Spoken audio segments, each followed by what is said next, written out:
These were complaining that, it was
You said I have a bigger one that goes good.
Oh.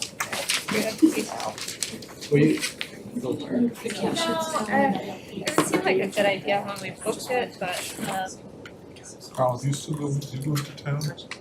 I try to go twice a week. Summertime hasn't really worked. I was just telling Jake, my husband and I went down to Florida and we just got back like literally 10 minutes ago, so Oh. like That's yeah. So racing back from the Also airport. And he's like, do you really, you need to be back for the meeting? I'm like, yeah, kinda close.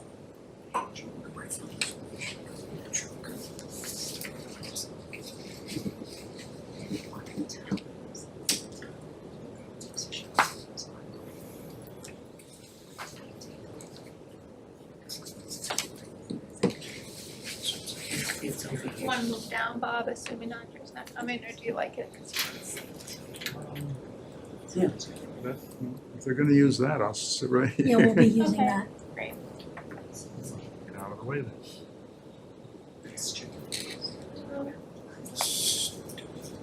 I guess we'll just assume Andre's not coming. He has a new baby at home, so I think that he had a conflict anyway this month. So, okay, so we're going to open the Rowley Zoning Board of Appeals regular meeting for Wednesday, August 19th, 2026. Today, we only have one matter on the agenda, which is the continued public hearing in accordance with MGL Chapter 40B, known as the Rowley Farms 40B project. So we'll start the hearing just kind of with our usual check-in with the members and our consultants. There is a proposed agenda provided by the applicant, which includes a discussion of traffic impacts, project timeline and revisions, MIPA updates, wastewater updates, FEMA, letter of map revision, and site walk. Before we get started with the applicant, anything from Hancock or CEC that they, feel is outstanding? I think we'll lean on you guys later on specific items, but we just haven't touched base in a month, so let's give you a chance. Madam Chair, just one kind of housekeeping order as far as trying to keep the documents all organized. I think Debbie's done an outstanding job keeping things organized on here, but it would be good if the applicant could review that and make sure that everything is there and that it represents the current full listing of the documents that you have all submitted, and that would be great. And maybe even put this into some kind of a Word document so that it can then be rolled into any draft decisions. Madam Chair, may I comment? Yeah, sure, please. Yeah, Robert Buckley, Raymond Bernstein, my partner, Christine, and Joe, for your information, we delivered to the chair tonight. We've taken a stab at doing a flow chart, which will have some of the technical report data and the status and whether it's completed or where we are, as well as we're going to have a list of the plans and current plans. So I'm sure the chair will share it with the board, and you can edit it and give us feedback, and we'll upgrade it. We'll make changes to it, but we're on that. Fantastic. Yeah. Yeah, we did notice that there's some items that were missing that we had provided, so we're keeping a tally of that, and then we'll coordinate with Debbie just to make sure that everything that is uploaded to the website is accurate. Excellent, that's great. We'll probably share this with the full board after the meeting tonight, and then we can all comment. And but I think just at a quick look, this is probably going to be very helpful, and maybe even something that we can use internally to track our own thoughts. No pride of authorship. Like If you have any comments, get them to us, and we'll update. Perfect. I think we should get into the proposed agenda as you proposed it. I would like to take a break after each topic as usual, kind of have a discussion and open it up for comments as needed. Please. Yep. So thank you, Madam Chair, members of the board. As Buckley said, I'm Christine Helen, attorney at Raymond Bernstein. With our group tonight, we have on my left, John O'Connor from Dolben, Bob. We have Greg Hawkliffe, our wetland scientist from Epsilon, and Carrie Pike, whom you know from Howard Stein Hudson. We have proposed an agenda that Madam Chair had just talked about. We'll go through those, and then we have our full wetlands presentation tonight too that Greg will be doing. First on the list is the traffic impact analysis. I know that there are some outstanding issues that we wanted to talk through. One being the school department outreach, conversations with Mass DOT, contact which we have provided, and then draft conditions. So I'll just turn it over to Carrie right now, who can give an update, and then maybe we can have some discussions where we can potentially close out some issues or kind of come to some final agreement on certain things. So that's our hope for tonight. All right, so for traffic tonight, a couple things to report on. First, I did reach out to the school department, the Triton Regional School District, and I talked with Rich Poor, who is the Director of Finance and Operations for the district, about the school bus routing. And what he told me was, I think, sort of what maybe we had all expected, that they typically do not come off the main roads and into developments or into subdivisions, because the district encompasses 3 towns, Rowley, Salisbury, and Newburyport, or Newbury rather, sorry, not Newburyport. And so some of the routes are quite long, and if they go into one, they have to kind of go into all of them, and then that means added time. So you might have the first kid get on the bus, and then they don't actually get to school for an hour and a half because they're the first kid on the bus, and the whole route takes that long if they were to lengthen. So the expectation, he said it's a bit early to predict, but his expectation was that they would not come into the development. They would stop on Haverhill Street to pick up any kids from this development. So based on that, I think the plan is that we will remove the bus turnout that's that was planned on Silver Lane, and look at, he had asked about whether we could do a pullout on Haverhill Street at the entrance.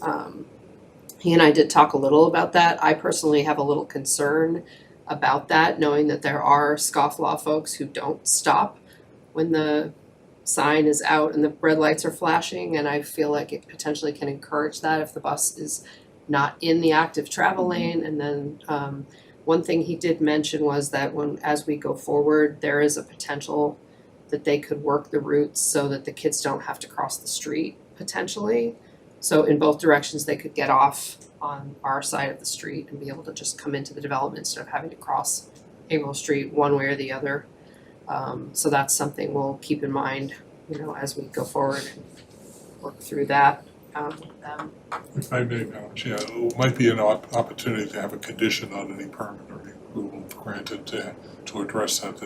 Because my understanding, having done this in other communities, those change on an annual basis based upon the school population. Mm-hmm. So that it should be a periodic review, be it annual or whatever, to see what we can do, because I also, I'm not familiar with how it works in Raleigh, but whether there's elementary versus the regional high school, there might be a difference there too. So, but the condition that we would cooperatively work together to create a safe and convenient drop-off pickup line. Chair. Yeah. I don't usually make kids walk across 133. I've seen it. You have I where? have been behind a school bus and watched the kids cross the street On 133? on 133.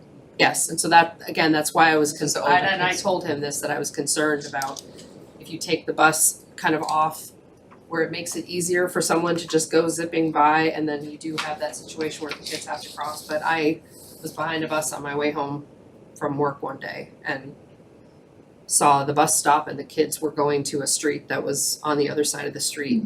And thankfully everybody did stop, but I could see a situation where, I've seen a situation where that somebody didn't.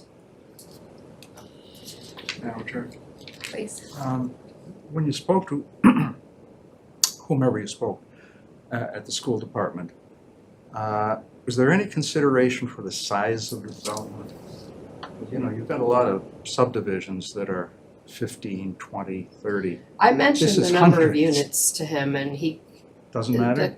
It didn't sound like it, no. I mean, the big concern for them is the amount of time, or if they shorten the time, then they have to add buses, which obviously is added cost to the district. One way or the other, I guess it's either the drivers are driving longer or they're having to add more buses to make sure they can get, all of the routes that they need to get. And as was mentioned, those change annually based on the enrollment, so.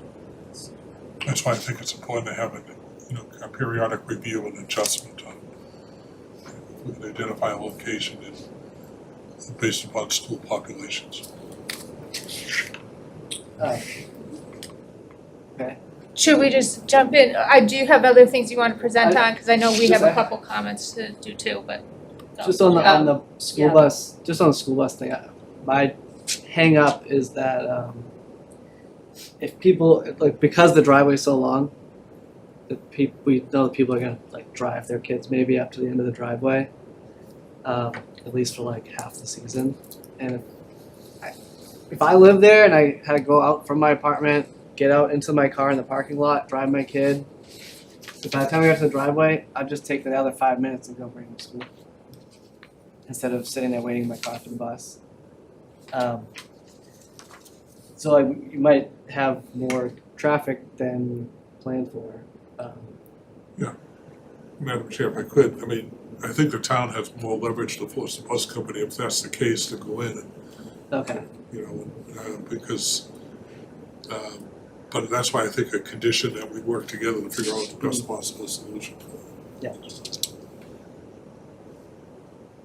I think it'll also help when we have more details on your streetscape And and we'll kind lay out of the buildings, sidewalks yeah. and safe places for people to Agree. be. Alright, let's move on from school bus. Next item.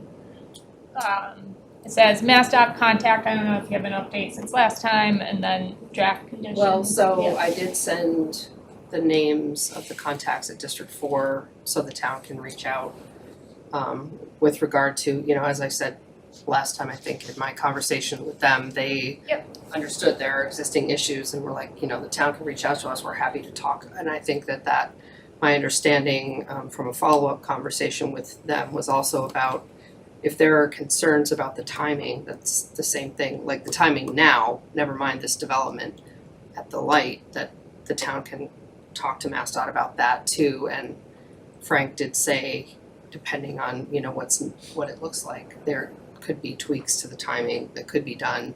It sounded like even, you know, in advance of this, like they can take a look at it and make those tweaks, and they have the staff, they have people on staff that can just do that. Well, I think that goes well. Jake and I actually did meet with those contacts at District 4. You did? Oh, Yeah, great. we had a Excellent. Zoom meeting with them earlier in the week, Monday, Tuesday, I don't know what day it is. And so, Jake, I think you can talk a little more about the technical aspects of kind of the condition you're thinking of. I think what I'm really struggling with is, you know, you did take a look at, for instance, the by right development that you have on 3A behind, right? For instance, if you were to add those trips in, you know, that would trip a warrant on Route 133. You know, I understand the argument that you're doing a special project review with MIPA and you're trying, and, you know, you don't have state funding, right? So you're not doing a full scope MIPA review. But I think there is enough of an impact of this project standing alone, you know, that it's really difficult. We don't want to make you go through hoops just to make you go through hoops, but without evaluating the larger impacts of what's being planned behind the 40B in terms of traffic, I think we're doing a real disservice to the town. Thank you. That intersection at 133 and Route 1 is going to be bad, and it's going to be made worse by this development before us. If we're not engineering now and planning for something else coming, I'm really afraid the town is gonna be caught, you know, on their heels. We don't have the staff or the ability to, you know, get grants on our own. And so that's, you know, I know this is isolated, I know you have Dolben as a developer, but you gotta help us out. Like, we can't just say, like, there are minimal impacts, we're not studying the full impacts now because this specific thing doesn't have a MassDOT permit. Oh, well, Madam Chair, the impacts are speculative. We're not saying that they should not be addressed and considered. We have considered them in the design layout of, the intersection of Silver and provide areas, but who knows what's gonna happen in the rear, so, and the added costs and the speculation that we're doing, could have a very pronounced adverse impact on the viability of the project. But I'm not saying that But one shouldn't be proactive and say, okay, if and when, is there area to, do certain improvements, but to do a study or provide something that's meaningful now, it's pure speculation. We can have a condition that would say that we would, again, cooperate with the town as that goes forward, but whoever does the housing or whatever occurs behind is gonna have to address those issues. But that's my problem, is you have by right But development back there. it's a by right, but it affects safety, health and safety in terms of the site circulation, so. And to all the changes of site plan review that are coming through the state right now, putting confines on a municipality's ability to condition a project. Whether it was passed or not, again, Whether that's bad, and that's why I think we handle it with a condition that would address if and when. and that was all a really long build up to what the engineers at MassDOT said. They Google, when we're on the phone and say, how is this not segmentation under MIPA, right? Like, how come we're not planning now for this, planned development? That's what the law is for. So, we're not trying to make you, like I said, jump through hoops or do more at the state level than you need to, but, we can't have you spend $5,000 on lining Route 133 and being okay with it. On the segmentation, that's not our position without verifying that with MIPA. We've had discussions with MIPA, and again, the commercial aspect, if and when it ever occurs, you don't have the zoning for it. Sure, Yeah. that's hugely The different. residential, whether it comes out silver or alternative, or whether it's built that way, the engineering hasn't been done, and what the site restrictions are, we have no idea whether you'd be able to build a third of those units, so we just don't know. So, and that will, the MIPA process, the special review, will have a section or a discussion of what potentially could occur. And MIPA will look at that and say, and Mass Highway, I'm sure, will weigh in on it. But to speculate now and design something now that from day one may be obsolete or not even responsive. But what topics do you think that MIPA has jurisdiction over right now? I'm sure traffic, You could put triggers for traffic, but you're not site getting a state. disturbance in terms of, And I think that's exactly what the special review procedures, these large projects that have some speculative other matters, and that's a process that you go through when we're focused on the 40B, but then there are other speculative projects that isn't segmentation, but we'll take that into account. Sure, that's what it is for, but I guess,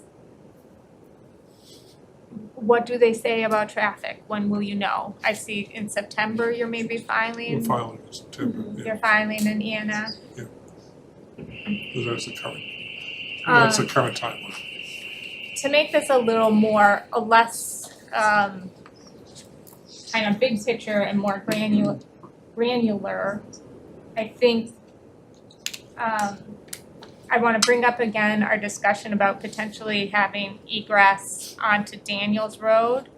And then I think, Jake, I want to talk about the condition that, you're thinking of. Sure. Okay, so first Daniels Road. The response of why there's not traffic going in and out of there was, it's like, we talked to people, this is kind of what we thought people in the town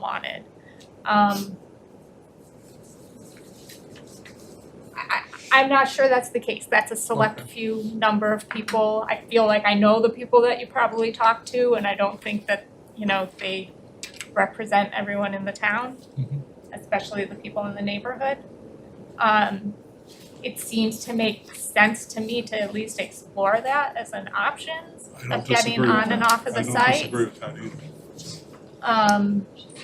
That doesn't harm us at all because it gives another release point. Yeah, and I think we were originally dissuaded from creating that as an access way because of all of the voices from the abutters saying that they didn't want it coming out that way. I haven't seen one person from Daniels Road at a meeting.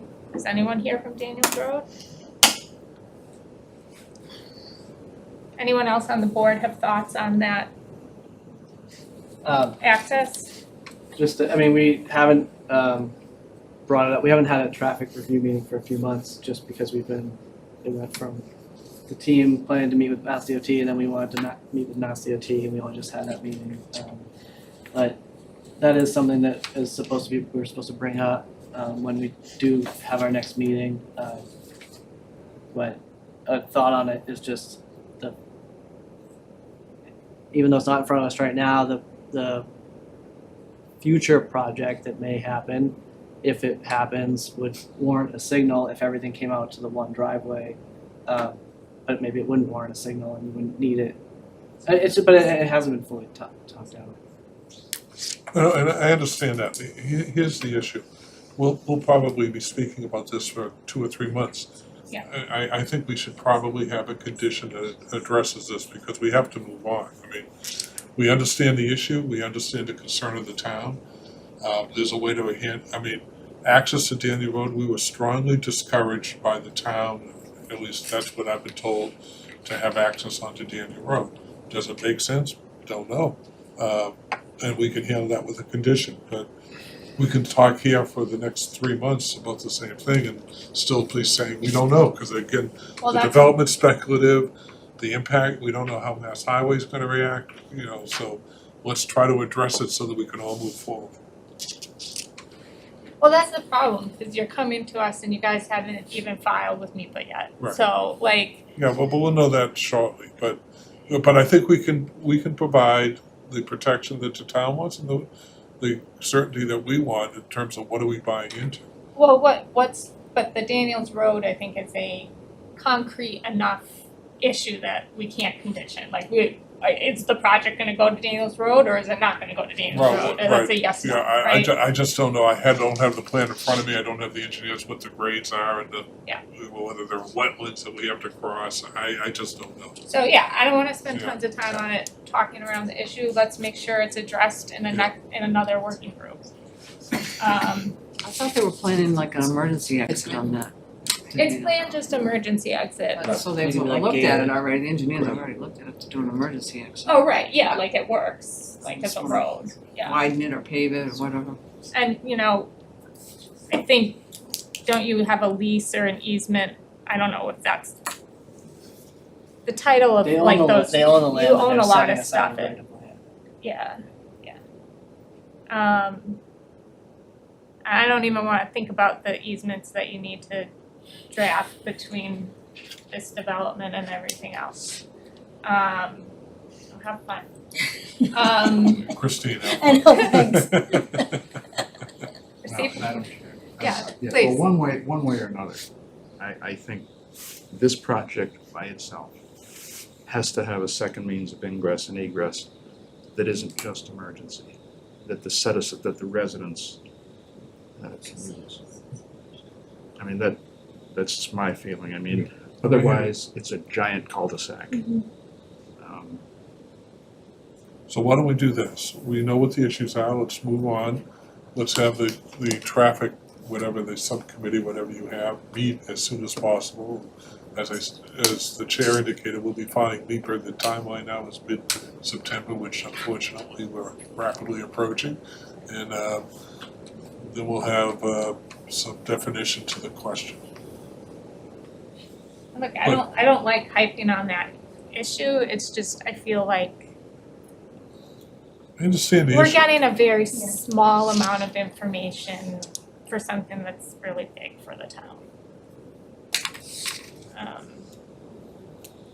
Alright, let's Is there anything else? move on to Draft the, conditions, the draft Oh, wait. conditions. We had sent, and I sent you the Word document of the draft, Yeah. of the last draft of the conditions, but we haven't seen anything back yet, so Yes. just, whenever you have them, we're ready to. Yeah, so I have draft conditions that I with like some revisions to that and additional information, additional conditions, or alternative. Wanted to have the meeting with DOT, it took like 3 weeks to get something on the It's that time of calendar. year. So we met with Mass DOT, with specifically April Antonelli, the District Economic Development Engineer, Daniel Flint, the Permit Engineer, Sarah Timoner, the Traffic Engineer, and Brian Fallon, Projects Engineer at District 4. And to, as was suggested, that we meet with DOT, and we didn't get into a lot of conversation about what needs to happen at the intersection. When we explained the project, they pulled Google Raleigh Farms, and they said, a project like this, they should be planning for the worst case. They should have a master plan for the whole thing, and then identify the traffic impacts with this phase, and then identify phase mitigation, so that works towards a bigger picture. So it's kind of all right, we don't have that. We just have a traffic study for this project in a vacuum that has mitigation for this project in a vacuum. So with that, so that was one thing they said, and the other thing, they said that Frank, who you talked to, didn't know that there was more than just the 40B. I did tell him that. Look, he wasn't on the meeting, so it was third. I mean, that was what they said. They said he must not have. If he said that, well, maybe they said that. If he said that they didn't need to do anything, maybe he didn't know that it was more than 40B. It could have been.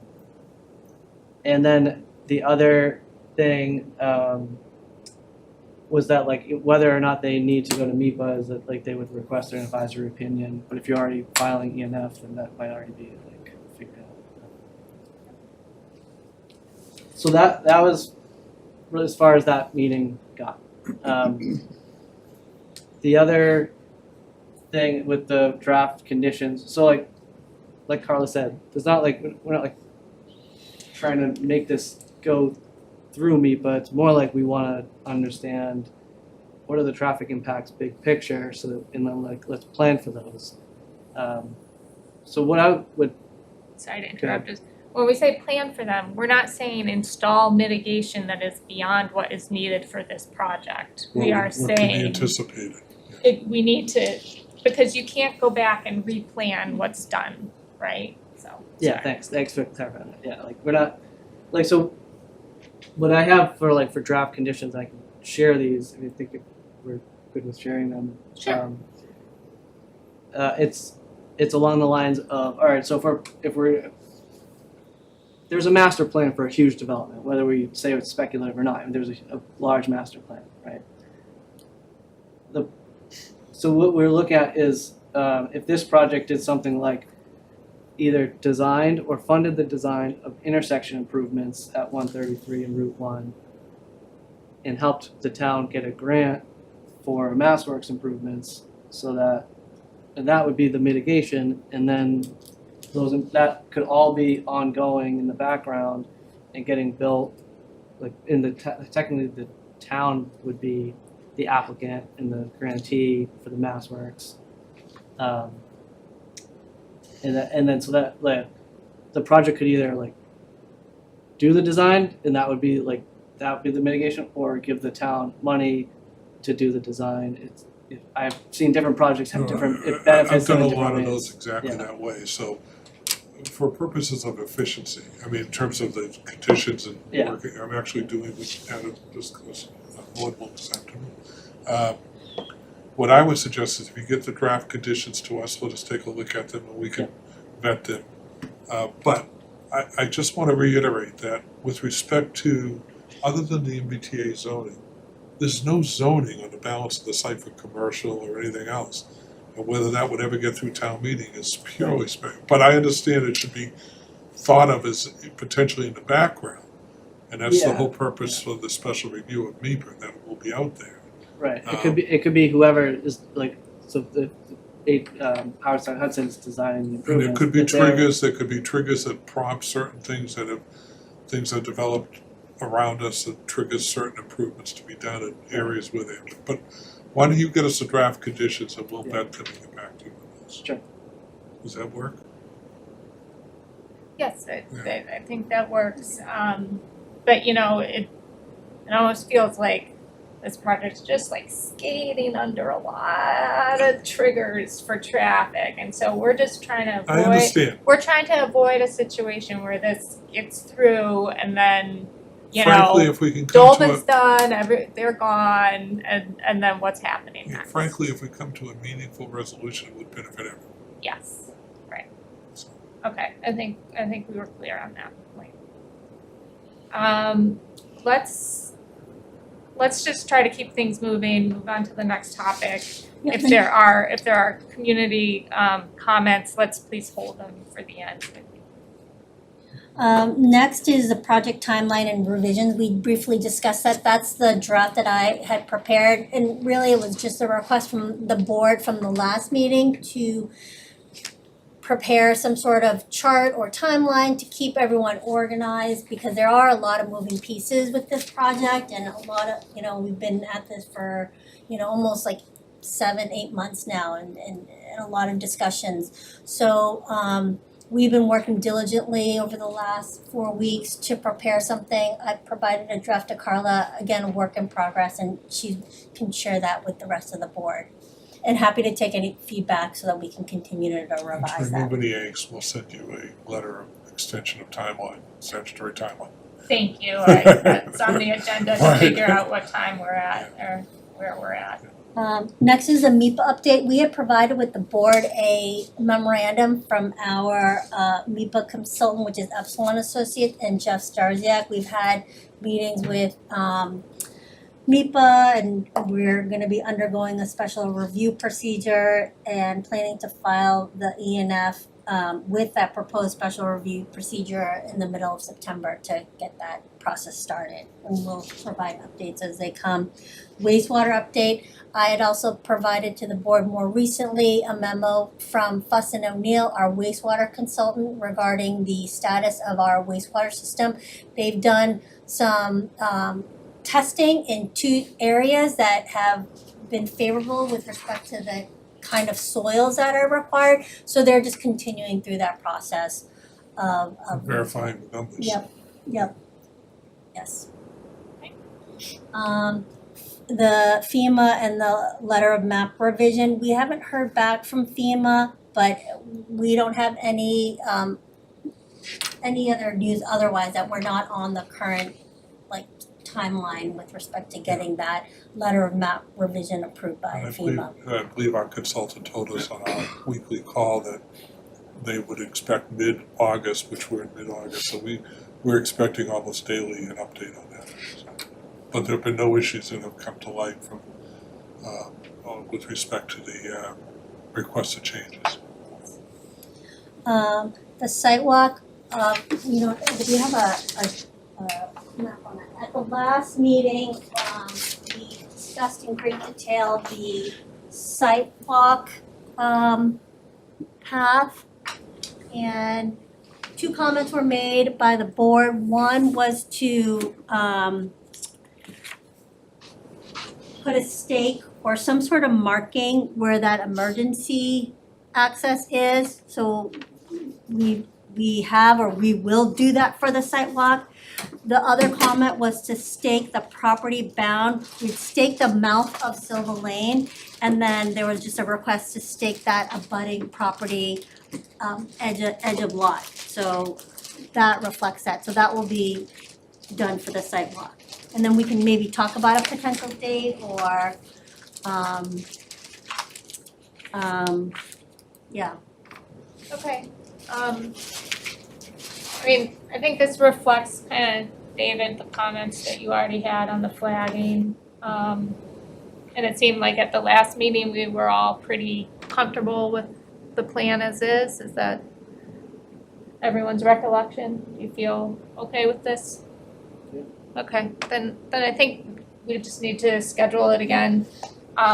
Debbie, maybe can you like send out a doodle poll or something like that, and we'll try to get it scheduled. I can't believe it's almost September. Not fun. Before the snow flies, let's get out there. Yeah, okay. So yeah, I think we're good with this staking Okay, plan. great, so we'll just figure out a date Yeah, to- we'll just work on the date. Now I'd like to turn it over to Greg Hockman from Epsilon Associates, who's gonna walk you through the wetlands analysis. Madam Chair, can I ask a question Sure, about sorry. that? Just regarding the wastewater testing, are we the only reviewers of that? Is that something that gets reviewed later by the Board of Health? Like who reviews the It has to be wastewater? permitted through the state as well as. The Mass DEP, Okay. Okay, yeah, Yeah, I just had a question, a couple of questions on the wastewater memo from okay, great. Dustin O'Neill. The memo mentions 585 Haverhill Street. That was not in your original list of properties that are included in the property, and it's owned by Deborah Ricker. So I think something, if that's going to be part of this, and it also appears that at 76,000 gallons per day, that's in the ballpark of what you need for the 660 bedrooms. There is about an 8,000 gallon per day delta that is not really explained between your bedroom count and that. So this is the focus of this hydrogeological analysis and exploration is to support this 40B project. And wherever that effluent field lands, or that treatment plant, you need to demonstrate site control. We will, yeah, So we're aware of I that. think We that will. needs to be shared with the board, because although the permitting of the wastewater treatment plant, the effluent field, is solely outside of the purview of this board. This board does need to consider the impacts of the development. Where is this field? What is it gonna look like? What's the grading? What's the construction impacts? There may be need for conditioning of some of those aspects, or at least an understanding of that. Understood, that's what our consultants are working on the numbers for the size, but also other site conditions. And we will have to demonstrate site control, and we will have that done, and we also need it for financing, so. I would guess that Deborah Ricker is somehow related and with Ricker Farms, or there's some, but I think going back to the original query for a kind of a documentation of what parcels are included here, what is the mechanism to get them into one single entity, and then if there are needs for peripheral easements or other things, some demonstration that's in the works, or that the intention of the developer is to work with party A to get this easement, and party B to get that easement, or whatever. I think when the board gets down to decision time, it needs to make sure that all of the land that is needed for this project is clearly identified. Because we would never be able to finance it otherwise.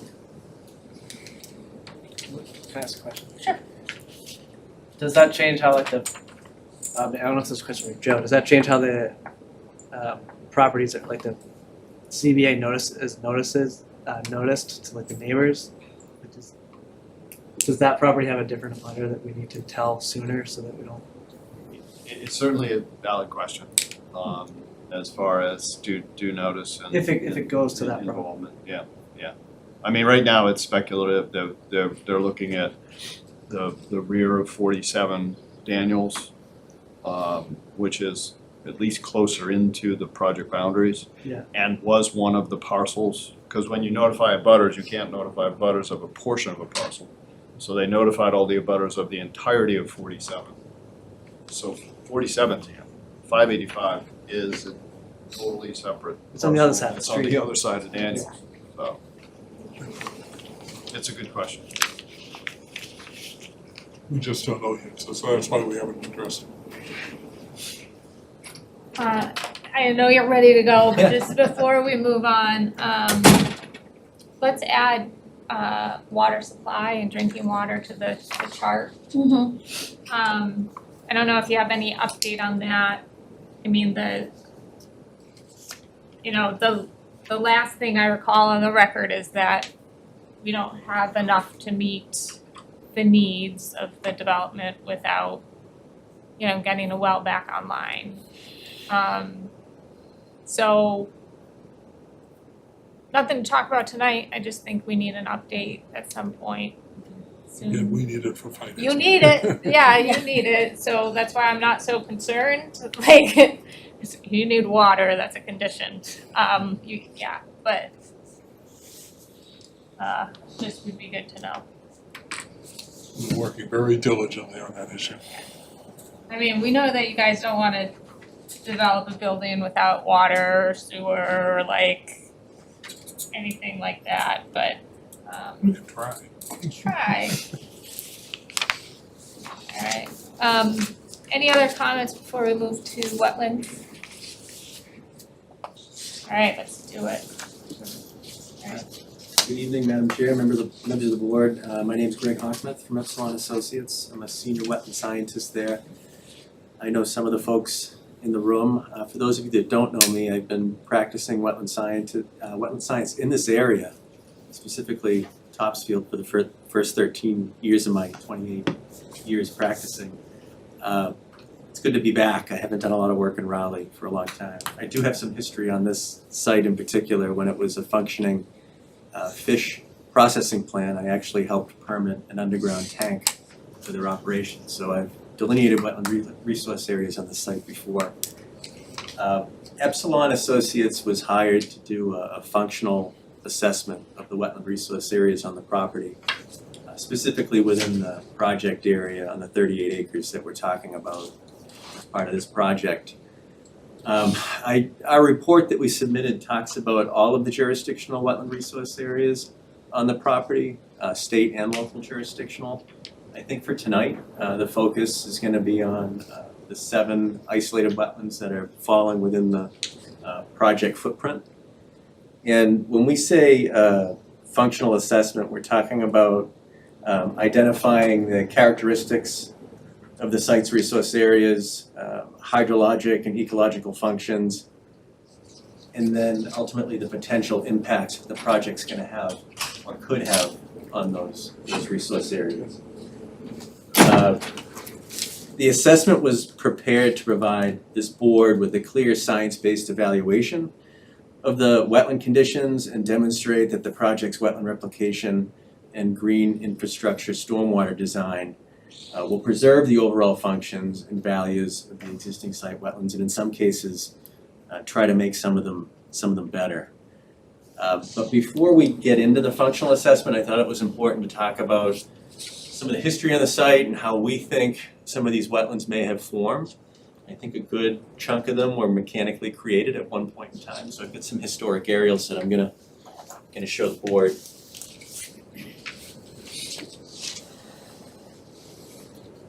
I've got a laser pointer that doesn't work really well on the TV screen. I tried it earlier, but we'll give it a go. So this is just a image from Mass Mapper, where our GIS folks at the office put the project footprint on, outlined there in yellow. I think everybody knows where the site is, but for those of you that don't, Route 133 is on the bottom of the yellow amoeba that you see there. And on the west side of that yellow box-like shape is Daniels Road. And obviously that really straight red line you see way to the east, that's Route 1. The property has frontage on Route 133, which is Haverhill Street, as well as Silver Lane. I did want to just point out a couple things on the USGS map. There's an intermittent stream that flows along the westerly boundary, just off the site towards the Rowley Country Club. And then there's another intermittent stream that flows along the easterly property boundary in a northerly direction as well, and both terminate at the Mill River, which is a perennial stream that I think everybody knows about in town here. I'm going to talk about those streams a little later, so I just wanted to bring those up. So these photos came from a report that the developer requested, I think, in 2022, and it's historic aerials can be purchased online. They're available to everyone, and that's where this data came from. The red arrows don't really mean anything. It's just a way to align yourself with each year. That arrow's in the same spot on most of these photos. But to give you your bearings here, let me see if I can get this laser pointer to work. No, that's not. We'll use the arrow on the mouse. There we go. So Daniels Road is over here. Can everybody see the arrow moving? Yeah. Route 133, Haverhill Street's down the bottom. Silver Lane, you can see it underneath here, and this is 1938. It was still there. But what you can also see is the two houses that are on the site. This may have been a house and a barn, but right now it's two single-family houses. You can see they're right here. And this driveway that goes up into the back, this is where you're going to see the fish processing plant. It ended up here. But one thing I wanted to point out, over here, there's not a pond. But you're going to see in the next photo that there is. From this aerial, we can see that there's a wetland down here. That's the A series. And this is the D series, which is just outside the box. It's almost a perfect circle. Both were more than likely constructed as farm ponds, just given the agricultural uses around them. So this is an image from 1960. It's a little different, but you can still see Daniels Road comes up along the left. That round wetland that we saw here, the D series, is here. Silver Lane's over here. But you can see there's a new road that was constructed over here. It's between the D series and Silver Lane. And that goes out to an area that was cleared. And keep an eye on this cleared area in the next image. It's a little larger. Some of the historic uses on the property we're going to talk about. One of them was it was a gravel operation. They mined some gravel out of here. But see this pond? That was not in the 1938 image. So that's something that looks like it was mechanically dug. And talking with some of the folks on the team, these linear features that you see under the red arrow, I think that was part of a mink farm. At least that's my understanding out here. There's still some agricultural uses on the surrounding property here, but the two houses are still here. A little tough to see in this image.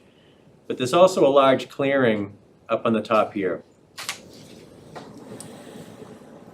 So this is 1965, 5 years later.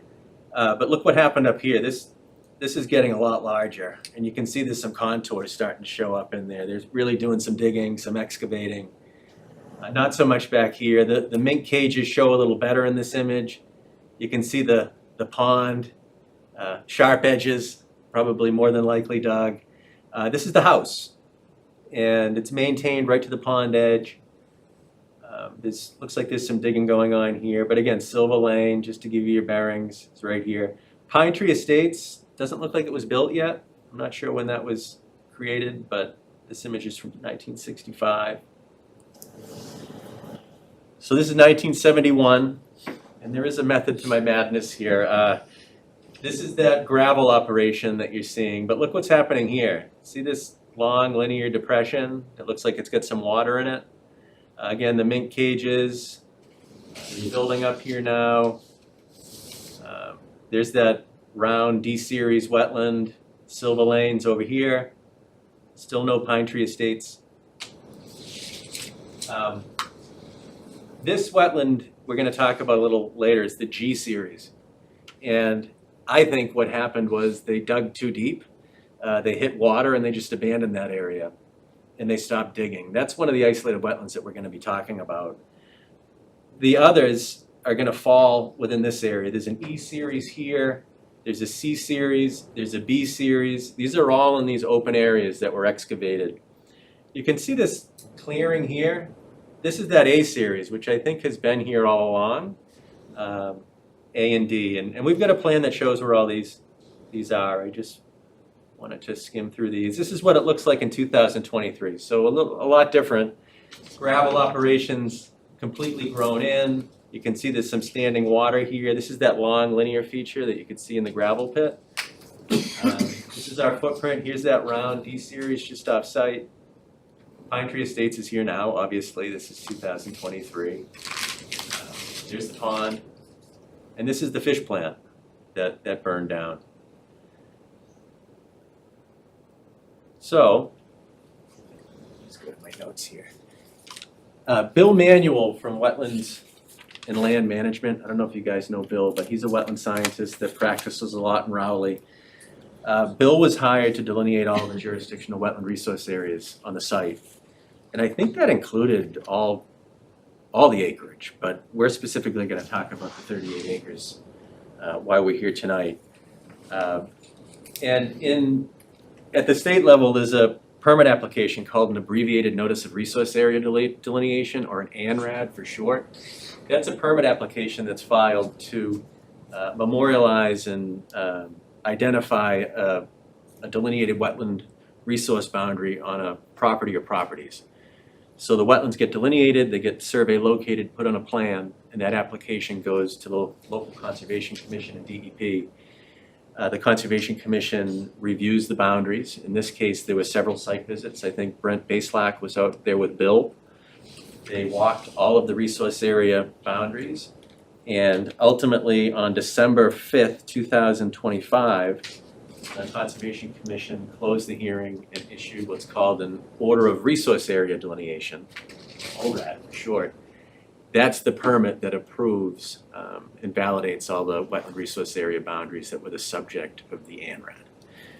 So I can say that all of the resource areas on the 38 acres were part of that ANRAD and were approved in the ORAD. They include bordering vegetated wetlands, they include isolated vegetated wetlands, inland bank, land underwater, intermittent streams, and 2 vernal pools were identified as well, which I think were already certified. And those are on the extreme easterly portion of the project locus.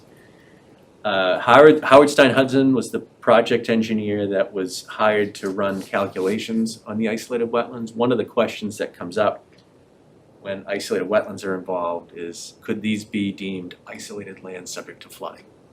Now, ILSF, which for short is isolated land subject to flooding, they're state jurisdictional resource areas.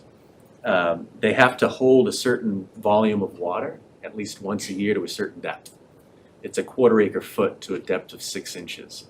Howard Stein Hudson determined that all of the isolated wetlands that we're going to talk about tonight did not meet that definition to be deemed ILSF. So we ended up with isolated wetlands that were local jurisdictional only. These would not be considered federal wetlands or waters of the United States, subject to 401 and 404 of the Clean Water Act.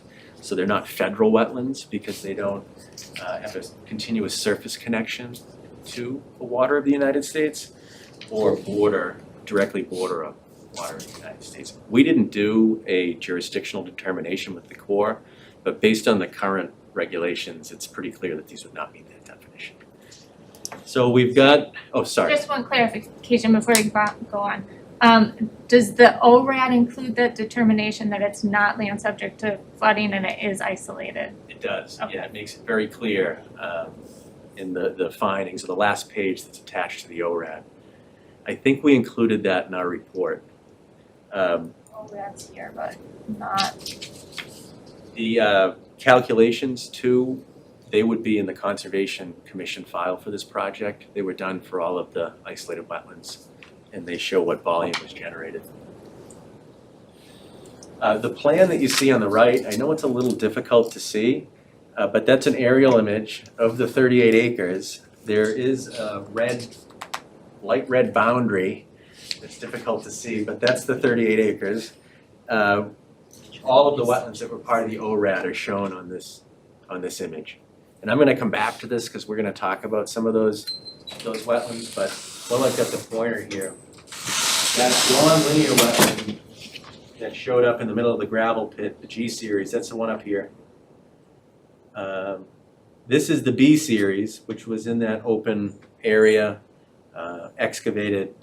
This is that A series, which showed up in that 1938 image. So I think the A series has been there for quite a while. The E series is here, that was in the open gravel area. And then there's a little C series here, which is barely a puddle, but it checks all the boxes. It has vegetation, hydrology, and hydric soils, so that's why it was delineated. And there's a tiny wetland just off the G series, which it looks like a hole that somebody dug right next to the G series that is not connected, so it was flagged as a standalone isolated wetland. There's 7 of them altogether that we're going to talk about. I've got some pictures of them. So the A series, you can see, is the picture on the left. And if you look through the trees, you can see some buildings there. That's Pine Tree Estates. So I was standing in the wetland this past spring, looking across the little area that has ponded water towards Pine Tree Estates. There's a isolated confined basin depression. It does hold water in the spring, more than likely the fall. It's got a few wetland plants in it. It's mostly glossy buckthorn. I think what happened is when they backed out of here after the clearing, a lot of pioneer species came in, and there's a lot of invasives out here. Glossy buckthorn's one of them. The B series is the wetland that you see in the middle. And I didn't try to get photos of tires. There's a lot of tires in that wetland. It's not real uniform. It looks like somebody was in there scratching the surface. They probably hit ledge or water and then moved. And you can see in the background there's a vertical slope where it's clearly been excavated. So it's not a natural feature. And then the C series, it's tough to even tell there's a wetland there, but if you look close, you can see some silt-stained leaves that are a different color than the surrounding leaves, and then a vertical bank on the side. That's a very marginal wetland, but again, it checks all the boxes, so that's why Bill flagged it. I'm gonna come back to the A and B series. We're gonna talk about those a little later in the presentation, because we did find some features and portions of those wetlands that we think are valuable enough to try to recreate them elsewhere on the site. The E series is on the left. That's going to be right along the emergency access road that you folks were talking about earlier. You can see there's a pile of boulders there. Part of it was already filled in years ago. It doesn't look like it holds water to me, like the A and the B series, but water is at or near the surface long enough during the growing season to support wetland plants. And also, there's indicators of hydrology in the form of silt-stained leaves, there's raised roots on trees, there's saturated soils near the surface, and a predominance of wetland plants. So again, a marginal wetland, but it checked all the boxes, and it's an isolated vegetative wetland. The G series, again, there's some debris in here. I wasn't trying. There's a lot of barrels, and more than likely it was probably kids or just part of the old operation that was abandoned. This is directly below where the fire was at the fish factory. This is that long linear wetland that was in the middle of the gravel pit, the G series. The Y series, again, marginal. It does appear to hold water in the spring and fall, but it looks to me like it has a shorter hydro period than the other wetlands, which means it doesn't hold water as long. I took these photos the same day as the A and the B series photos. You can see the Y series is completely dry. The A and the B still had water in it. I didn't take a picture of the H series because that was that little tiny one next to the G.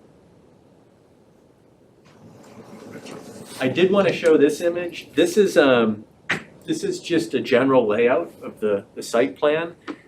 There's no stormwater management areas on it. It's really just buildings, roads, limits of clearing. And the purpose of this image was so that I can show the board where the state jurisdictional wetland resource areas lie. And that's everything you see in green. Can you elaborate a little bit on the state jurisdictional areas versus the town jurisdictional areas and why that's important? Yes, thank you. I should have gotten to that when I started talking about the wetlands. So the state does not protect isolated wetlands unless they are considered isolated land subject to flooding. And that's why I talked about ILSF and what that definition is. A wetland has to border on a water body in Massachusetts to be jurisdictional at the state level. These isolated areas that I think 90% of them were formed just from past activities on site, they're just holes in the woods that they have a predominance of wetland plants. They have hydric soils and indicators of hydrology. The local bylaw protects isolated vegetated wetlands, whether or not they border on a water body. So they're bylaw jurisdictional wetlands, not state jurisdictional wetlands. That's why we have them a different hatch pattern on this that you see here. They're shaded in gray. The green wetlands all border on some type of water body. I think that pond that was dug below the mink cages, you can see it's the same shape as it was in the photos, but now you can see this little tail leaving it. It looks like somebody might have dug that out, probably just to regulate the water level in that pond, but they connected it to the wetland behind it. That artificial connection makes that now a bordering vegetated wetland. So it doesn't matter how that ditch or whatever that connection is happened. The fact that it's connected now makes it state jurisdictional. And I think that pond would also meet the definition of a pond, which is any confined basin depression that holds at least 10,000 square, well, it has to be 10,000 square feet and it can't dry up. I haven't found an image that shows that area dry yet. So I think even if that wasn't connected with that tail, it would still be a pond. So did that help a little bit? Yeah, that was a helpful explanation.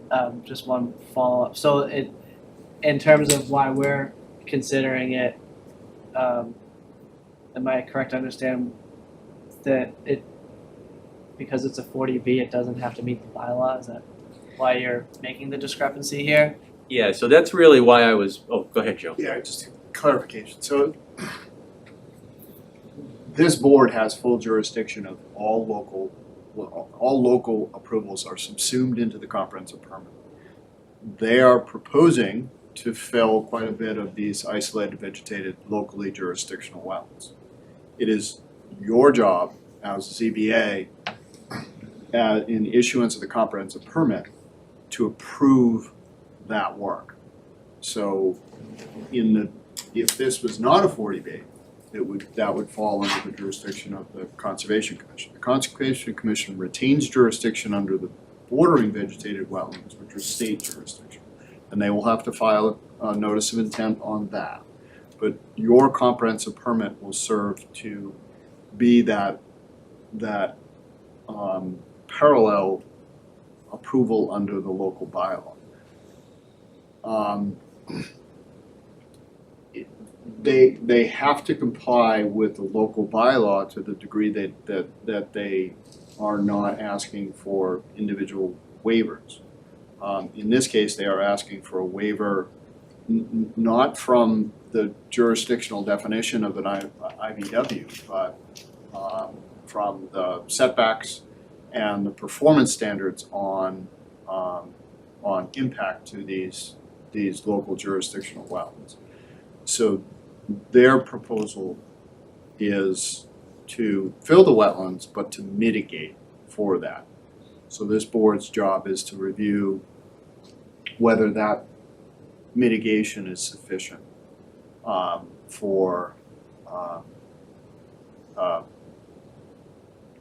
to allow it to be included within the comprehensive permit. We do have a third-party peer review proposal from Lucas Environmental, which will be subcontracted to Dave's group, and the board is awaiting the additional funds to get that peer review rolling, because obviously this board doesn't have the expertise in reviewing all of the things that Mr. Hockman is going over tonight. So that'll have to be vetted, reviewed, input given, responses given, the whole framework here. Thank you.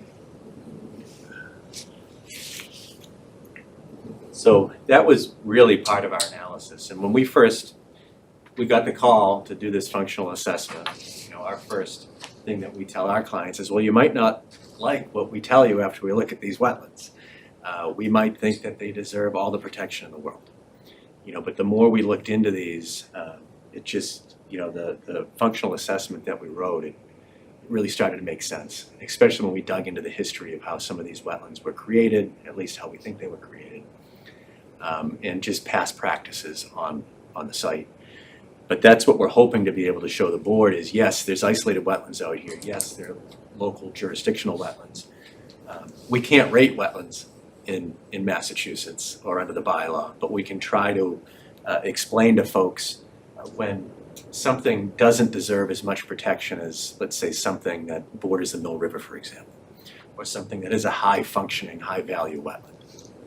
So that was really the purpose of our analysis, was to go through each of these, study them, and then ask the question. There's interests that we're going to talk about that both the Wetlands Protection Act and the local bylaw are there to protect. Some wetlands don't provide any function. Some wetlands provide some function, but they're not all the same. So that's what we're going to talk about next. And these are the functions and values. On the left, those are the functions under the Wetlands Protection Act. There's essentially 8 of them. And then Rowley has an additional 3, which isn't uncommon in a bylaw. Most cities and towns will come up with some additional interests that the Wetlands Protection Act doesn't have. For example, Rowley also included recreation and aesthetic value. That's really not something that the Wetlands Protection Act cares about, but it makes sense that the town of Rowley would. So I'll just go through these real briefly. There's flood control. These are the Wetlands Protection Act 8 interests. Flood control, storm damage prevention, protection of public and private water supply, protection of groundwater supply, prevention of pollution, protection of fisheries, land containing shellfish, and then protection of wildlife habitat. Now, the wildlife habitat, that's fairly new to the Wetlands Protection Act. I think that went in 1995. And it doesn't mean all wildlife habitat. It's unique wildlife habitat components within that wetland. For example, a cavity tree or a hummock within the wetland itself. These are unique habitat features. For example, that C series that I showed you just looked like a hole in the woods. That wouldn't have any unique wildlife habitat components, in my opinion, just as a drastic example. Now, Rowley has wildlife, not wildlife habitat. So they're concerned with the critters, not necessarily what the critters want to utilize. And then they also have sedimentation and erosion, which really are very similar. That's why I called it 3. In my report, I think I called it sedimentation and erosion. So I'm going to come back to that one. So it's up to the board. I mean, I can go through each one of the interests like we did in the report, or I can just cut to the summary, which is probably what you care most about. I'm happy to do whatever the board would like me to do. I'm happy to go through, or I don't think we need to go through every interest. I do think it would be helpful to have just clearly stated what waivers you're asking for from us, and then why you think those waivers either will not have a negative impact on these, or if there is, I guess it also, we kind of need to know your mitigation plan for the whole site that's, not within our jurisdiction, but that the Conservation Commission is going to be looking at, when you file an NOI. So, Alright, let me do that then. So when we did our analysis, we looked at all 7 of the IBWs. And out of the 7, we found biological evidence that the A and the B series did have some breeding amphibians this spring. And in Massachusetts and other states, isolated confined basin depressions that hold water long enough, typically 2 to 3 months, they can act as vernal pools, which are breeding grounds for certain species. We have no certified vernal pools within the project locus. These were looked at, it's my understanding these were looked at during the ANRAD process and not deemed to be vernal pools. But we did see some egg masses, which you typically see in areas like this in the spring.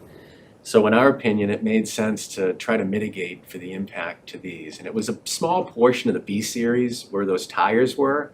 There were a couple deep holes, which maybe 8 feet by 20 feet, not really large areas. And then the A series did also have some evidence. So we talked to the project team and we suggested that we try to mitigate for these if we can. And the good news is, directly, here's the A series here, and here's the B series, portion of the B series that we thought provided some wildlife value, some habitat value. We're proposing to recreate those right back here. Same square footage, same landform. We'll be able to easily get into the same elevations. It's all sand out here. The good news is this D series, that's that round wetland that you saw in all the images that we're not touching. That's full of water in every photo that I've seen. So we know we're gonna have adequate hydrology to recreate these pools here. We've got a very detailed mitigation plan that we included in our report, which basically describes how these areas will be created, monitored to ensure that they do actually provide the same function, if not more function than these 2 marginal areas here. I question the hydro period in both those pools where it's all sand. Typically, areas like that will dry up quick. So we're gonna have to decide if we wanna make these slightly deeper so they hold water a little longer. This is a tough year because we were in a drought. You know, and last year we were in a drought. The fact that they had a little bit of water in them this spring, enough for there were wood frog egg masses that we saw, for the wood frogs to lay their eggs. But I've also seen egg masses in tire ruts, so species can get confused too. But we had the opportunity, we're proposing to mitigate here for the A and the B series. And then the only other one, you know, the C series was that barely a wetland, the H series was that tiny one, the G was that long linear one that was in the gravel pit. The G series, it looks like it's semi-permanently flooded in most of the aerial photos that I see. It does show that it shrinks quite a bit in the photos on either side. I do think that it dries up every year, but it did, again, it had limited function, limited value. The fact that it was semi-permanently flooded, we talked to the project engineers, and we're proposing to create a constructed stormwater wetland, which is going to be part of the stormwater management design. We've done these before on larger projects. We're essentially building a pond, not just your typical infiltration basin or detention basin. These constructed stormwater wetlands are exactly what they sound like. You can add lots of plantings. The image on the left shows you it has different elevations within it. It's not just a uniform whole. You've got a high shelf, a low shelf, high marsh, low marsh. So we haven't got that detailed yet with the design drawings, but ultimately there'll be a very robust landscape plan that's going to be part of this constructed stormwater wetland. It's going to comply with DEP's stormwater standards. They have some suggested plantings and stuff for these wetland resource areas. It is an approved feature in the stormwater management standards. It's a lot more expensive to create something like this, but in our opinion, the G series was important enough that we had to try to recreate something that was similar.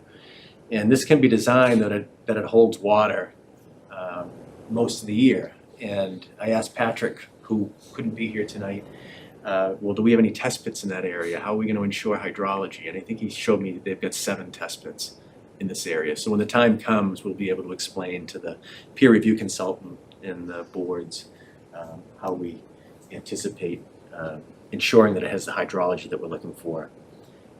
This is a real image of one that was fairly early in its life. Plantings haven't really taken off yet, but you can see it's just got that sinuous shape to it. It's got the little point bars where you can add different species.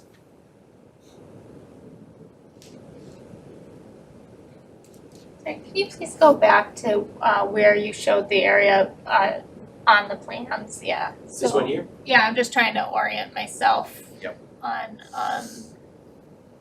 So I can point out where this is on the larger plan. that might help. Yeah. Let me go back to that one. Here we go. Yeah. So see this clearing right here? Yeah. That's where that is gonna be proposed.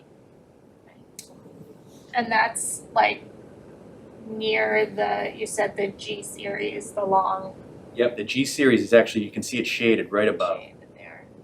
And that was something I wanted to try to do too, is keep these areas close to the areas that we're proposing to alter. If there were species in the adjacent woods, or if there were migrating amphibians, in the case of the A and the B series, it's nice to try to recreate those areas in the same general location.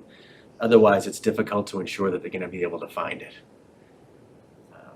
And I think you'll see during the site walk that the photos that I have are a pretty good representative example of what these wetlands look like. And you'll be able to see these from the road, by Pine Tree. And the Y series, it's way back here, and Y series, it had very, very limited function. E series, it's barely a wetland. The C series, again, it's barely a wetland. Most of the B series doesn't look like the deeper pools that are within the B series that we're proposing to mitigate for. So in our professional opinion, it didn't make sense to mitigate for all of these wetlands. So the waivers, we'll have to go through the waiver list, but I think we're more than likely asking for relief from the no disturb zones, the buffer zone, and the no build zones from these vegetated wetlands. One more question too. You're calling the area we were just talking about as a stormwater wetland, but you didn't use the same term for the A and B area that you're proposing to replicate, but it's my understanding, I think from the stormwater, that that's also an area that's kind of receiving a lot of stormwater runoff from the development. So how does that impact kind of the value of that mitigation or? Yeah, so the A and the B series shouldn't see any stormwater. And it's important that they don't, because the critters won't use them like they would a standalone depression in the woods with some vegetation around it. They're finicky, whereas the G series, we didn't see any evidence that that was functioning as a vernal pool. So can you point out then where the, kind of on the larger map, where those replication areas are? Yep, those are gonna be right in here. And I'm gonna go back to the plan. Here it is here. So you can see them. And these little circles that you see, what those are is, if you read through our wetland restoration construction protocol, those are mounds that will be created under the direction of the project wetland scientist.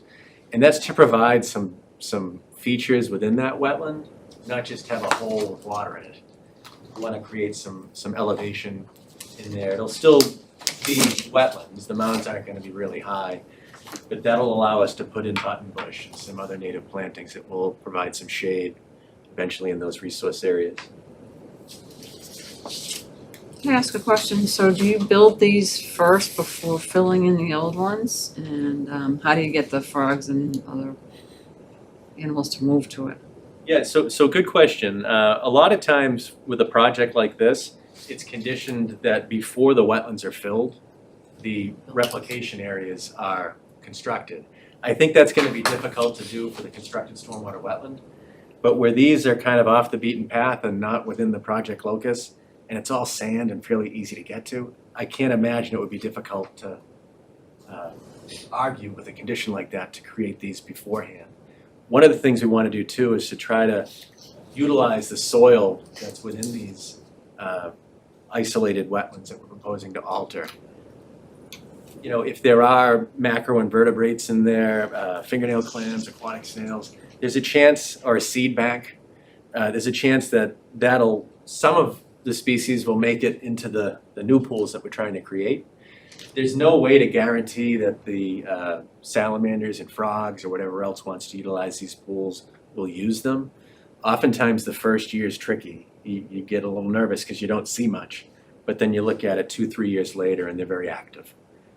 So where these are really the only, well, I guess the D series is there, and as long as nobody's put fish in that, you know, species are probably currently utilizing a D series as well. So that would be the backup plan, I guess, for the species in the area.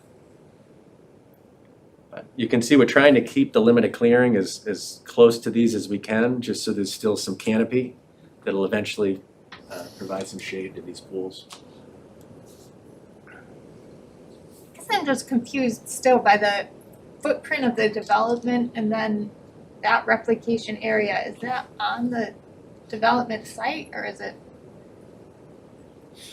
I don't know why I'm, I thought it was adjacent property, like it's yeah. past the access, which I thought was on, right at adjacent property, right? It's adjacent, yeah. Yeah. It's adjacent property, that's property owned by them. Oh, okay. So it's property that we can use? Yeah, Yeah. yeah, they don't, And again, like, I just don't understand how, if the groundwater's flowing, isn't it flowing towards the river that's down there to the east? Like, how are we not getting sheet flow off of all that development there into the replicated wetlands? Yeah, so you'll see on the sidewalk, that looks like a little mini outwash plain. I think it's all sand in there, and I think the test pits show that. It's kind of an interesting spot. It's got a completely different feel than the backside where the fish plant used to be. At least, you know, I'm a licensed soil evaluator too, and I was looking at all the test pits as I was out here evaluating these. You could see the spoils next to all the pits, and it looked like all sand.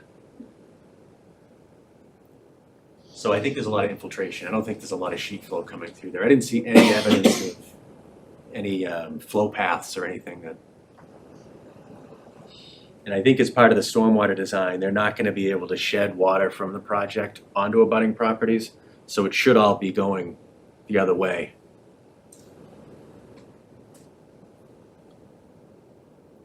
Well, yeah, I don't think it is actually. I think you are gonna have like drainage easements over that property, right? We'll probably have some type of drainage easement. I don't know the hydrology. Yeah, I think that was, if I'm remembering from the presentation before.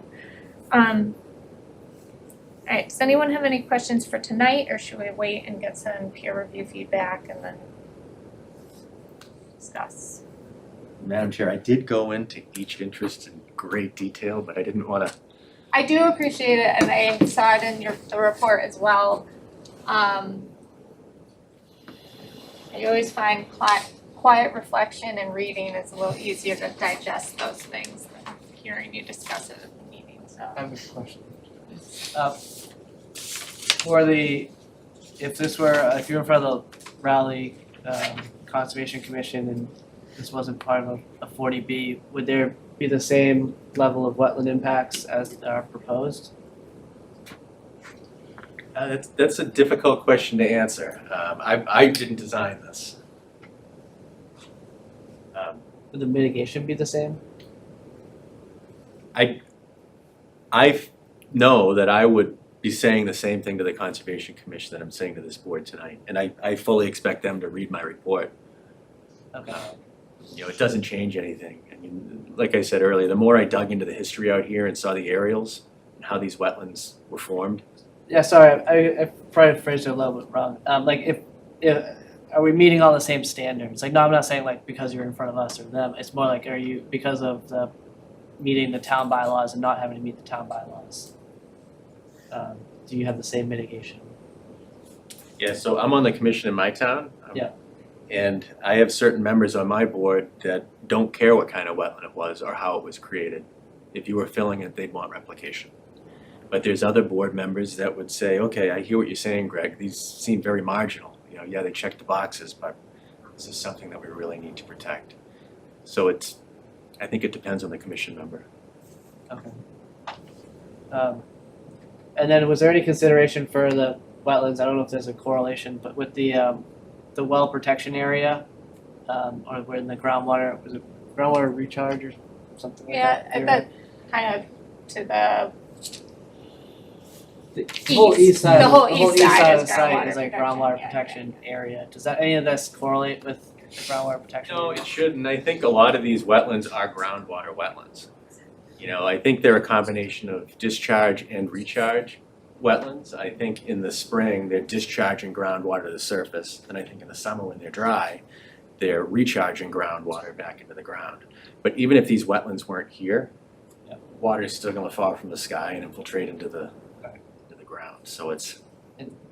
And do the wetlands? I know that they're important, but I mean, do they have an impact on the water quality? They shouldn't, because they're really not. Groundwater quality, I should say. They're really not connected to anything. They're just standalone in the middle of the woods. If these had the potential to discharge something further downstream, where water quality was an issue, I think sure. If something could get into these wetlands, leave this wetland, and eventually get to something that was extremely important, yeah, but. Well, I asked because the town well is near here, and this is a like the groundwater protection area. So if the water, I don't know enough about it, but if the water in the wetlands is being improved before it gets to the well because of the wetlands. So I think, it's probably a question for Patrick with regard to his stormwater management design, because he's going to design this in accordance with the stormwater standards. I think also the town of Rowley has standards that are a little bit more intense. I think 90% TSS removal instead of 80%, and I think phosphorus is a little higher too. Okay. It's my understanding this is going to be designed in accordance with those standards. So it should be better than what's there now. Thank you. There's very limited stormwater management out there, if any at all now. And this was an active farm and gravel pit and fish processing plant and mink farm. mink farm. Why are there so many mink in Rowley? There was one down in Dodge Road too. I remember, I grew up in Georgetown, so right next door. You still see them around. Sometimes they'll run across the road. They're still around. Not in the farms, but they're wild, yeah. I apologize, I did a quick read without reading the whole report, but I didn't really see any kind of calculations in there of what you're replicating versus what's being taken away in square footage. Sure, yeah. Did I miss it? It's we do have it in there, but there's. You stayed up when you read this. I'm impressed. Let's see. I do have that. Not so much as I think we need to harp on the numbers, I just feel like we need to have it in there. It's on page 11 in section 4. It looks like the A and B series IVWs total 4,000 square feet. So the A series is 4,000, the B series is 7,250. And we're proposing 2 replication areas for the exact same square footage. So I think what I'm going to ask Patrick to do before he finalizes his plans, make the replication areas slightly larger just to give us a little wiggle room. Even if it's 100 square feet. But it's a 1-to-1 replication, and sometimes people say, well, we want a 2-to-1. In the case of a vernal pool, bigger isn't always better. I think trying to recreate what was there as closely as we can is more important than trying to make these larger. Larger means more tree clearing. More tree clearing means they're going to heat up a lot more than they would if they had more canopy. So it would be my recommendation to stick with 1-to-1. And so is it your opinion, even though they're not certified vernal pools, that the A and B would meet the standard to be a vernal pool? I question the hydro period, whether or not water is going to be there long enough. Species do make mistakes, but if you find more than 6 egg masses, Yeah. of spotted salamanders or wood frogs in Massachusetts. You can certify that as a vernal pool. But it could be something completely different the following year. You know, I know when they were out here, I know Brent was out here, Brent doesn't miss much. And they looked at this extensively, and I would be shocked if he didn't ask those questions to Bill, look at those things when they were out here.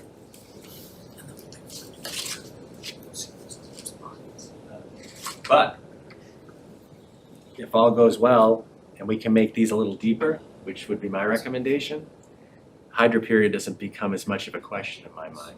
Just considering that the adjacent D series is almost always full of water in every photo that I see. So there's a very good chance we can make vernal pools, even if the ones that we're altering are marginal.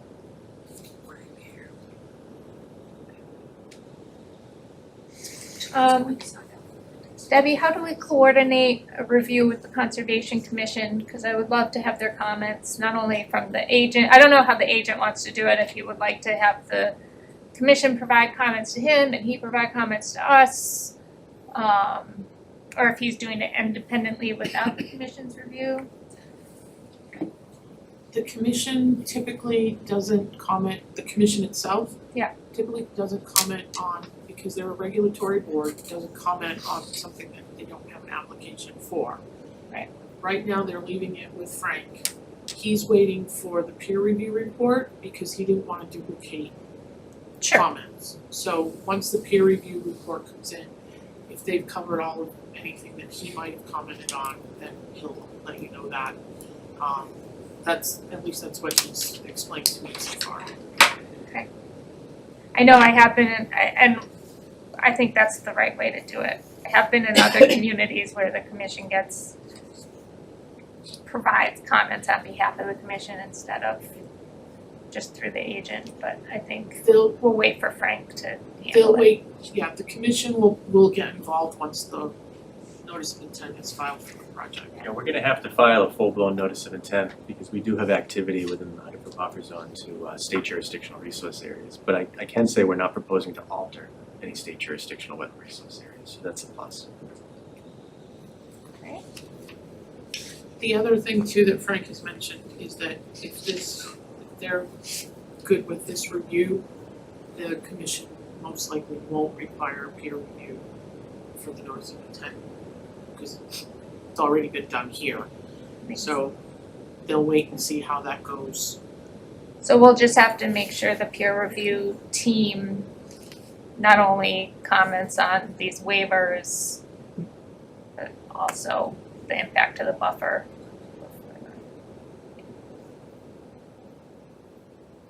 That makes sense. Comments, Joe? Yeah, just to follow up on where Jake was going with this question with regards to what the Conservation Commission would do. Under the local bylaw, if this was proposed on a non-40B project, the Conservation Commission has a set of standards and decision criteria for review of something that would be this impactful.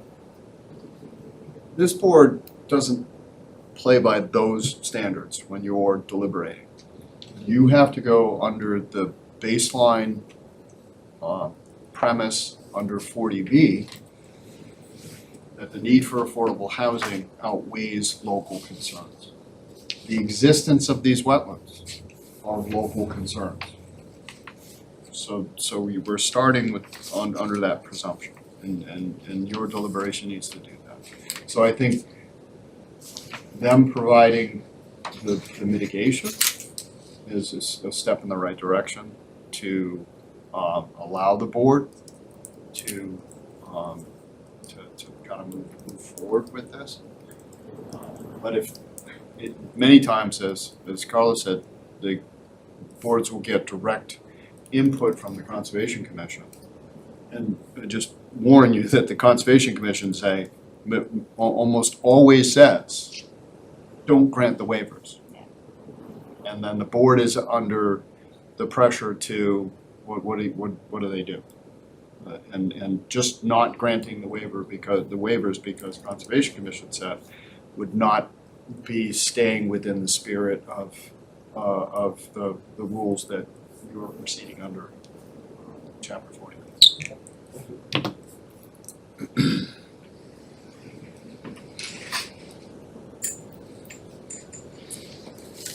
Okay. I don't think it's worth getting into detailed comments right now until we hear back from peer review. And at that point, we'll do a more detailed review of each report side by side. But thank you, that was very helpful. Thank you.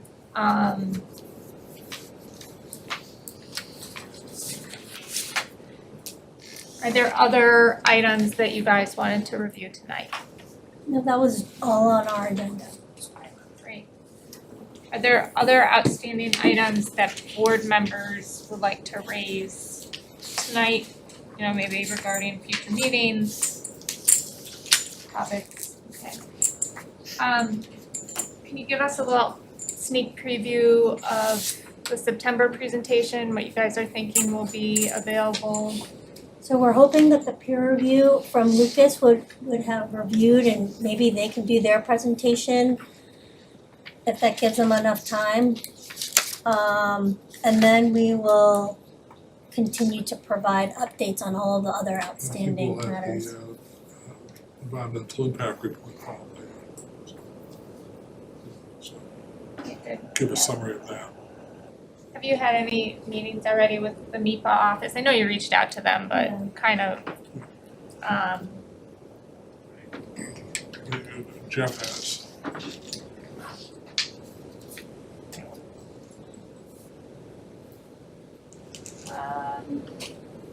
Can I ask a question? yes, please.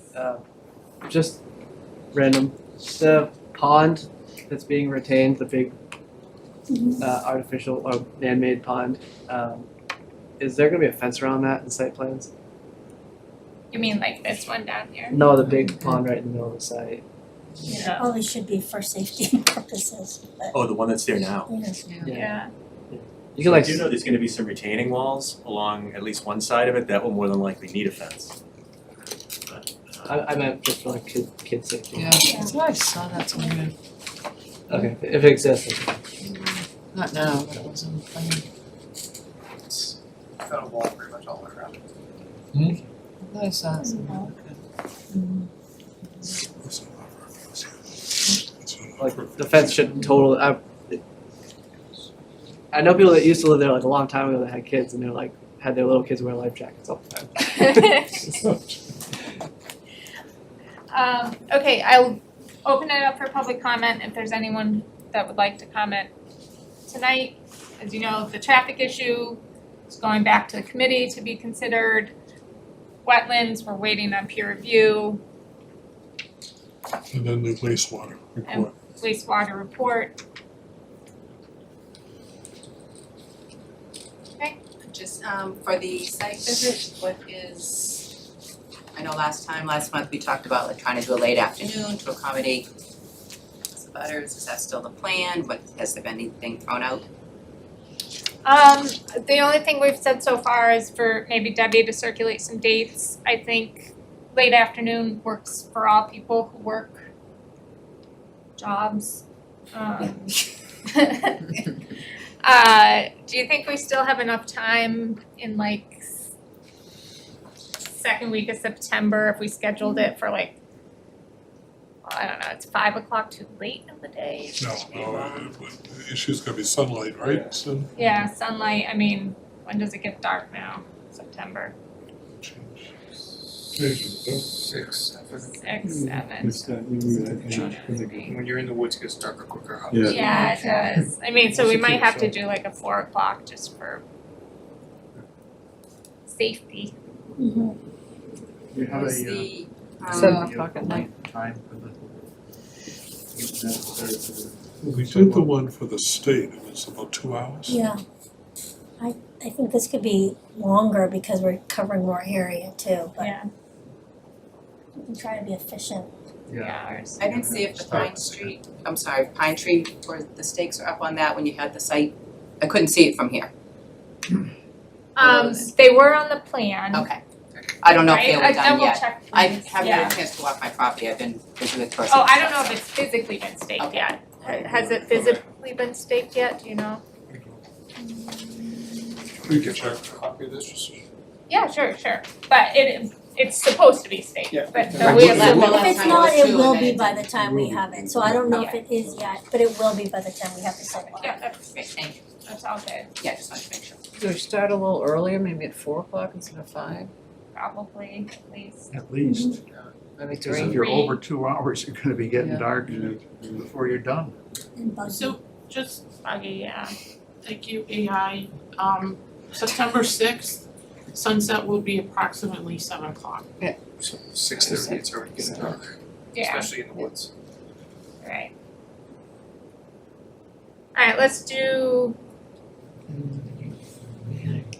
3:30. No, that's tough, but 3:30 on a date to be determined. We'll shoot it around. Be done before the werewolves are out. Bernie, Yeah, I have a question on the wastewater flow rate. Is that 76,000 gallons per day? Is that a hard number? I don't know that. I think that's what our wastewater consultants That are was the telling us. initial, yeah, that's the initial current Yeah. calculation. All right, because we want to match that up. So that's the output. The input is going to come from Yeah. town water. So just want to make sure those numbers match up. We'll say drink someplace else.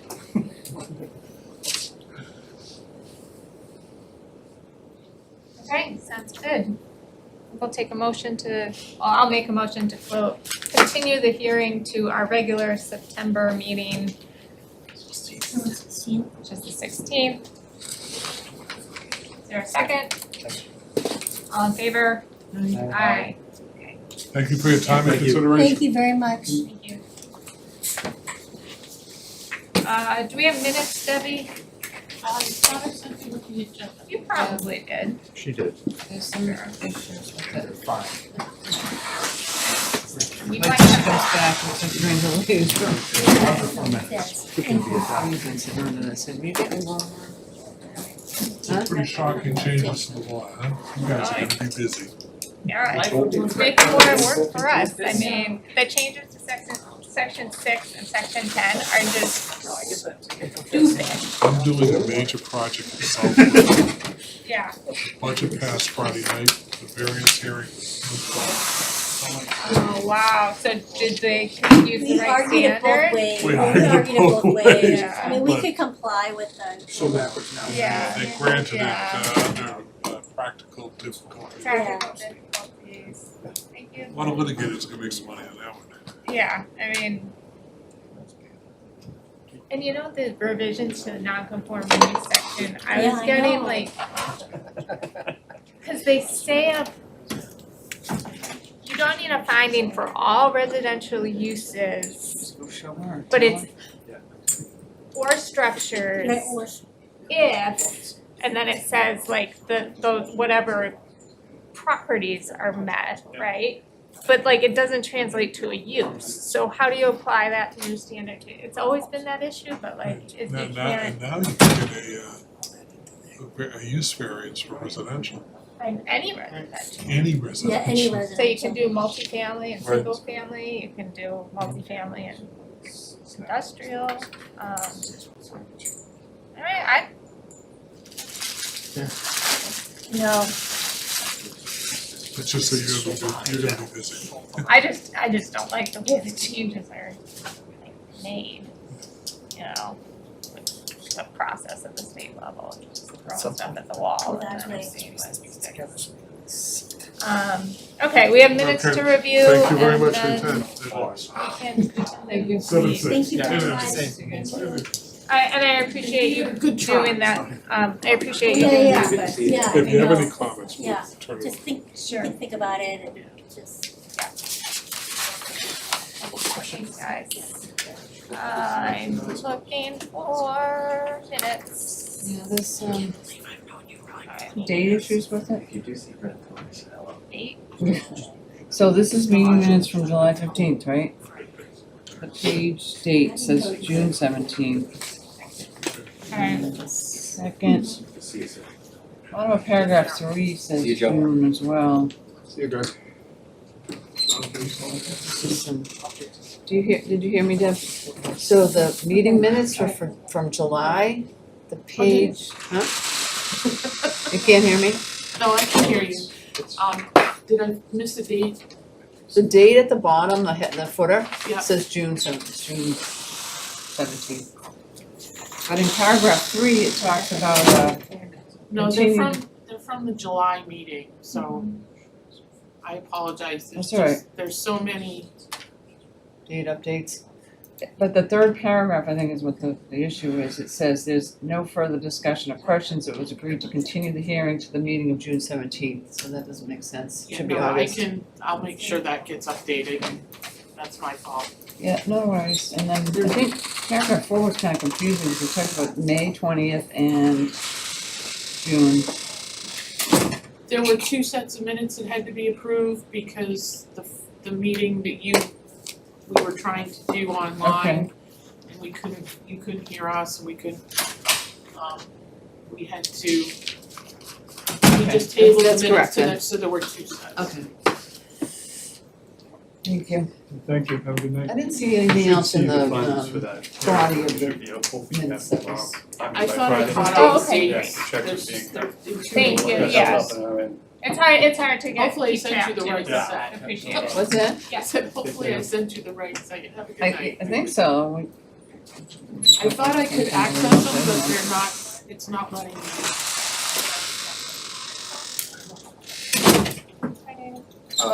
Should we just, do you just wanna clean them up and recirculate and then we'll vote on them later? Thank you. Perfect.